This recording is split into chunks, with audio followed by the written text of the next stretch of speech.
허 대표님, 아니 아버지, 제발 눈 좀 떠보세요. 서동주는 난간에서 떨어져 피를 철철 흘리는 허일도를 붙잡고 제발 죽지 말고 살아나라며 애원을 하고 있었죠. 난간의 높이가 높지는 않았지만 떨어지면서 장애물에 머리를 크게 부딪혔고 상당히 많은 양의 피를 이미 흘렸기 때문에 허일도가 살아날 가능성은 적어 보였습니다. 서동주는 허일도를 붙잡고 흐느껴 울기 시작했어요. 비록 허일도가 자신을 여러 번 죽이려고 하긴 했지만 그래도 마지막 순간만큼은 아들을 위해서 조양춘과 함께 난간에서 투신을 해 서동주를 구하려고 했기 때문에 서동주는 눈물을 멈출 수가 없었죠. 단 한 번도 살갑게 아버지라고 불러보지도 못하고 늘 적개심을 가진 채 허일도를 대했는데 이렇게 허망하게 허일도를 떠나보내게 된다면 서동주는 평생 후회가 사무칠 것 같았습니다. 서동주는 허일도를 품에 꼭 안고 그의 볼에 얼굴을 부비면서 처음으로 다정하게 아버지라고 불러보았어요. 허일도는 꺼져가는 목숨줄을 붙잡으며 간신히 눈꺼풀을 치켜뜨고는 서동주의 손을 잡으며 마지막 말을 하길 동주야, 내가 그동안 미안했다. 미안하다는 말로는 충분하지 않겠지만 내가 할 수 있는 말이 미안하단 말밖에 없구나. 이 못난 아비를 부디 용서하고 마음 편하게 행복하게 살기 바란다. 이 애비가 하늘나라에 가서라도 우리 부자를 지옥으로 몰아넣은 염장선을 용서하지는 않을 거야. 반드시 죄의 대가를 받게끔 만들 거다. 그러니 너는 부디 내 명대로 오래오래 행복하게 잘 살아야 한다.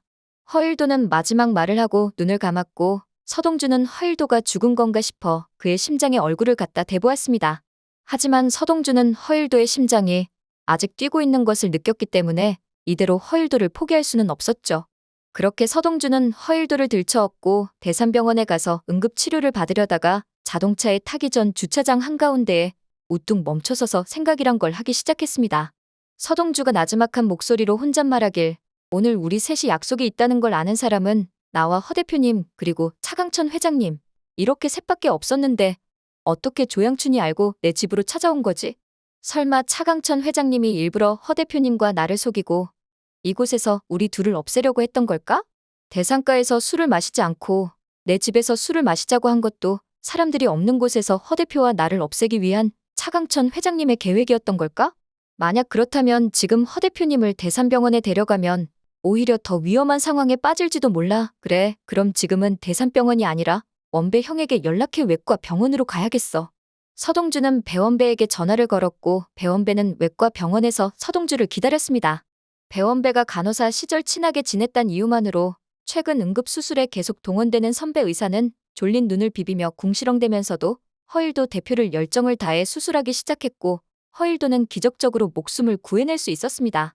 배원배는 설레는 목소리로 서동주에게 전화하길, 동주야, 허 대표님 살아났다. 너그 아버지 죽지 않고 목숨 부지하게 됐다 아이가? 내가 너그 아버지 눈 뜨고 걸어다닐 때까지 알아서 잘 보살피고 있을 테니까 니는 여기 걱정하지 말고 네 일이나 잘 봐라. 서동주는 허일도가 무사하단 이야기를 전해 듣고 한시름 놓은 채 안도를 할 수 있었습니다. 그리고 허일도가 병상에 누워있는 동안 자신이 엉망진창이 되어버린 현 상황을 잘 정리해놔야겠다고 생각을 하게 됐죠. 서동주는 염장선이 차강천 회장을 부추겨 자기 둘을 죽이려고 했단 사실을 알았기에 이제 차강천 회장도 믿을 수 없는 상황이 되었습니다. 허일도의 부인인 차덕희조차 서동주와 허일도가 친부자 관계라는 것을 알고는 허일도를 버리기로 마음먹은 뒤였기 때문에 서동주와 허일도는 졸지에 끈 떨어진 연신세가 되어버리고야 말았죠. 마땅히 갈 곳이 없던 서동주는 명태금에게 갔고 명태금은 올 줄 알았다며 서동주를 위로했습니다.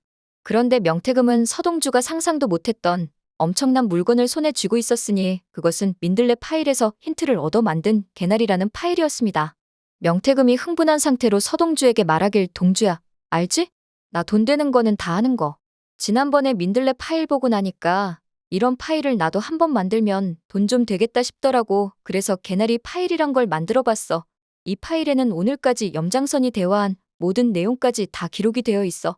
내가 특별히 동주 너한테는 공짜로 줄 테니까 염장선에게 복수하는데 이 개나리 파일을 한번 잘 활용해 보도록 해봐.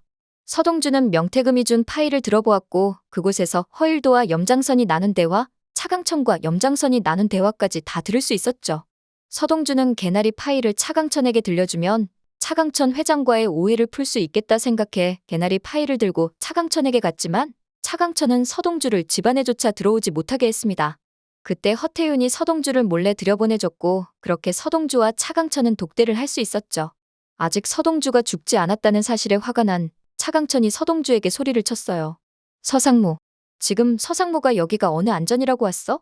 허일도와 짜고 우리 선우를 밀어내려고 둘이 작당하고 들어온 거 내 모를 줄 알고? 둘이 부자관계라는 것을 여지껏 모르고 내 옆에 둔 게 후회스러울 뿐이네. 우리 선우 앞길을 위해서라면 서상무 자네가 이 대상가를 좀 떠나줘야겠네. 하지만 서동주는 차강천 회장의 말은 듣지도 않고 자신이 가져온 개나리 녹음 파일을 들려주었죠. 그곳에는 서동주가 허일도의 아들인 걸 알면서도 서동주를 죽이라고 사주하는 염장선의 말이 기록되어 있었고 끔찍한 녹음을 듣고 차강천은 놀라서 기절할 지경이었습니다. 차강천이 분노하며 말을 하길, 염장선. 이런 잔인하고 허접한 인간이 있나? 어떻게 자기 친자식을 죽이라고 시킬 수 있어? 나한테 선우가 눈에 넣어도 안 아픈 것처럼 허 대표에게 자네도 그런 아들일 텐데 이건 인두겁을 쓰고는 할 수 없는 짓이야. 염장선이란 인간은 더 이상 상종해선 안 되겠어. 서상무. 그럼 지금 허 대표는 어떤가? 허 대표 건강은 괜찮은 게 맞나? 서동주는 맞다고 고개를 끄덕였고 차강천은 안도의 한숨을 내쉬었습니다. 그 순간 염장선에게 전화가 왔지만 차강천은 더 이상 그 전화를 받지 않았죠. 차강천이 서동주에게 핸드폰을 보여주며 말하길, 징글징글한 영가놈이 또 전화를 하네. 하지만 이제 다시는 속지 않을 거야. 서상무가 허 대표에게 전해줄 수 있겠나? 허 대표가 서상무에게 대산을 넘기기 위해 일부러 아들인 걸 속였다고 오해해서 내 정말 미안하다고 말일세. 건강을 다 회복하면 집으로 돌아오라고 하게 내가 덕희에게는 잘 말해두도록 하겠네. 서동주는 알았다고 이야기를 하고 차강천 회장과의 오해를 완전히 풀었습니다. 그리고 집으로 다시 돌아와서는 개나리 파일을 이용해 염장선을 세상에서 완전히 무너뜨릴 계획을 세우고 있었죠. 서동주는 염장선의 모든 대화가 녹음된 이 파일을 바로 이철용 대통령에게 넘길 생각이었어요. 지금 염장선을 완전히 무너뜨릴 수 있는 사람은 세상에 이철용밖에 없는 것처럼 보였으니까요. 하지만 뒤늦게 이 사실을 안 염장선은 대통령 관저실로 향하는 서동주의 차를 쫓아가 그의 차를 고가도로 위에서 밀어버릴 계획이었죠. 이미 약이 오를 대로 올라버린 염장선은 이번에는 다른 사람을 쓰지도 않고 자기가 직접 서동주를 처리해버리겠다면서 트럭에 올라타 운전대를 손에 잡았습니다. 그렇게 서동주가 탄 차를 향해서 전속력으로 돌진하던 염장선의 트럭이 서동주의 차와 부딪히려던 찰나 어디선가 차 한 대가 등장해서는 염장선이 탄 트럭을 옆으로 밀어버렸습니다.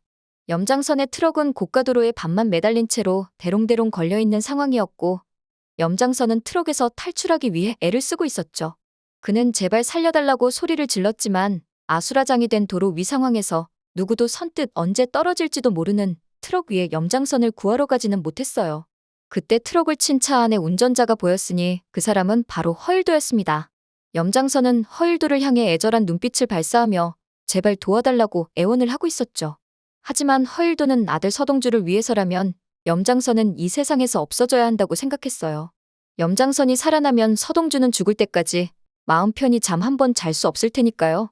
그렇기 때문에 허일도는 다시 엑셀을 밟았고 그대로 트럭으로 돌진하여서 염장선을 고가도로 아래로 밀어버렸습니다.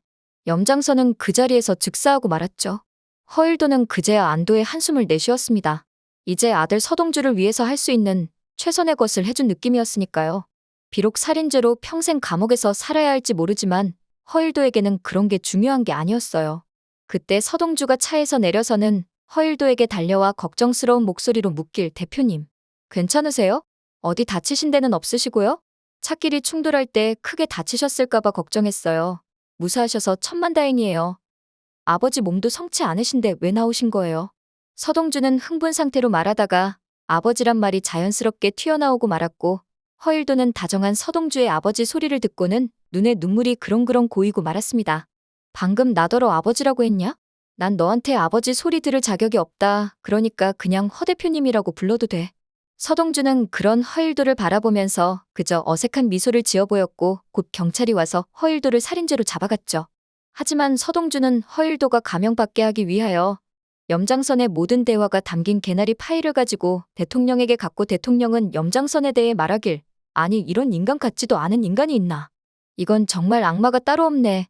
내가 허일도여도 염장선을 가만두지 않았을 거야. 나도 최선을 다해서 허일도를 도와보도록 하겠네. 그렇게 허일도는 상당한 감형을 받을 수 있었고 몇 년 후 감옥에서 나오게 되었습니다. 서동주는 감옥 앞에서 두부 한 모를 사들고 아버지 허일도가 나오기만을 기다리고 있었습니다. 오늘 영상 재밌으셨다면 구독과 좋아요 부탁드려요.